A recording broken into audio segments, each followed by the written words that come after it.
ठहरिए, हवा को थोड़ा धीमा करते हैं। अपनी आंखें बंद कर लीजिए। उन्हें कल्पना के रंगों से सराब कीजिए।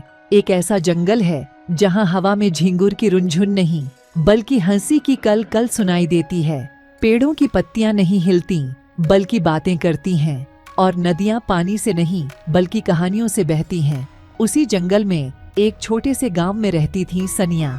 उसकी आंखें मोती सी चमकती थीं, बाल गहरे नीले सागर की लहरों की तरह उछलते थे और हंसी धूप की किरणों सी जगमगाती थी। लेकिन एक चिंता हमेशा सनिया के साथ रहती थी।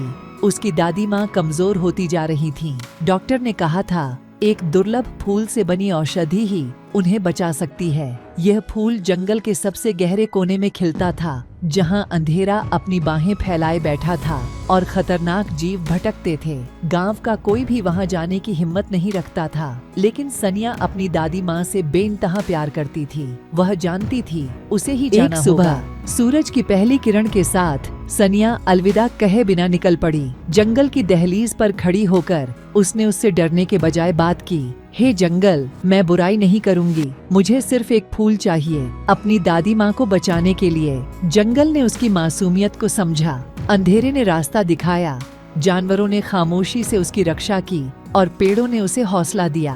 दिनों तक चलने के बाद वह एक गुफा के सामने पहुंची।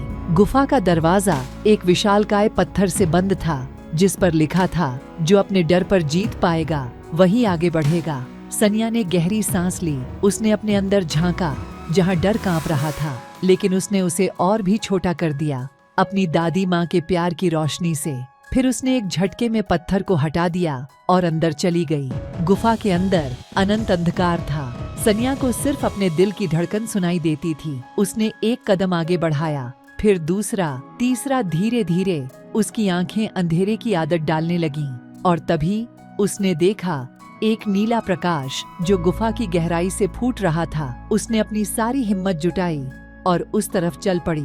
प्रकाश बड़ा होता गया और आखिर में उसने फूल को देखा। वो सबसे खूबसूरत फूल था जो उसने कभी देखा था, नीला सागर जैसा चमकता हुआ।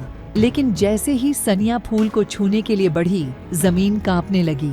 एक डरावना अजगर सामने आया। उसकी आंखें लाल अंगारों की तरह जल रही थीं। कोई भी इस फूल को नहीं छू सकता, वह गरजा। सनिया थर्रा गई, लेकिन उसने हिम्मत नहीं हारी। उसने अजगर से नहीं लड़ा, उससे नहीं डरा। उसने उसकी आंखों में देखा। सनिया ने अजगर की आंखों में देखा और धीरे से कहा, मैं यह फूल किसी को नुकसान पहुंचाने के लिए नहीं लेना चाहती। यह मेरी दादी माँ की जान बचाएगा। फिर उसने पूछा, तुम्हारी दादी माँ इतनी जरूरी क्यों है? सनिया ने जवाब दिया, वह मेरी दुनिया है। उनकी कहानियाँ मेरे सपनों को रंगती हैं। उनकी हंसी मेरा सूरज है। उनका प्यार मेरी हवा है। उनके बिना मैं अधूरी हूँ। अजगर चुप हो गया। उसने लंबे समय तक सनिया को देखा, जैसे कि उसके शब्दों को तौल रहा हो। फिर उसने एक दहाड़ लगाई जो गुफा में गूंज उठी, लेकिन इस बार उसकी आवाज में क्रोध नहीं था, बल्कि सम्मान था। तुम्हारा प्यार बड़ा है, छोटी सी, तुमने डर को हराया है, इसलिए तुम फूल ले लो, उसने कहा। सनिया खुशी से झूम उठी। उसने सावधानी से फूल को तोड़ा, इस बात का ध्यान रखते हुए कि इसकी नाजुक पंखुड़ियों को कोई नुकसान न पहुंचे। फिर वह अजगर को धन्यवाद देती हुई गुफा से बाहर चली गई। जंगल ने उसे वापस लौटा दिया, उसकी रक्षा की और उसका मार्गदर्शन किया। कुछ ही दिनों में सनिया गांव पहुंच गई, फूल को अपने हाथों में संजोए हुए। दादी माँ ने फूल को देखा और मुस्कुराई। उसने कहा, ये फूल सिर्फ तुम्हारे प्यार की वजह से मिला है सनिया, और तुम्हारा प्यार ही मुझे ठीक कर देगा।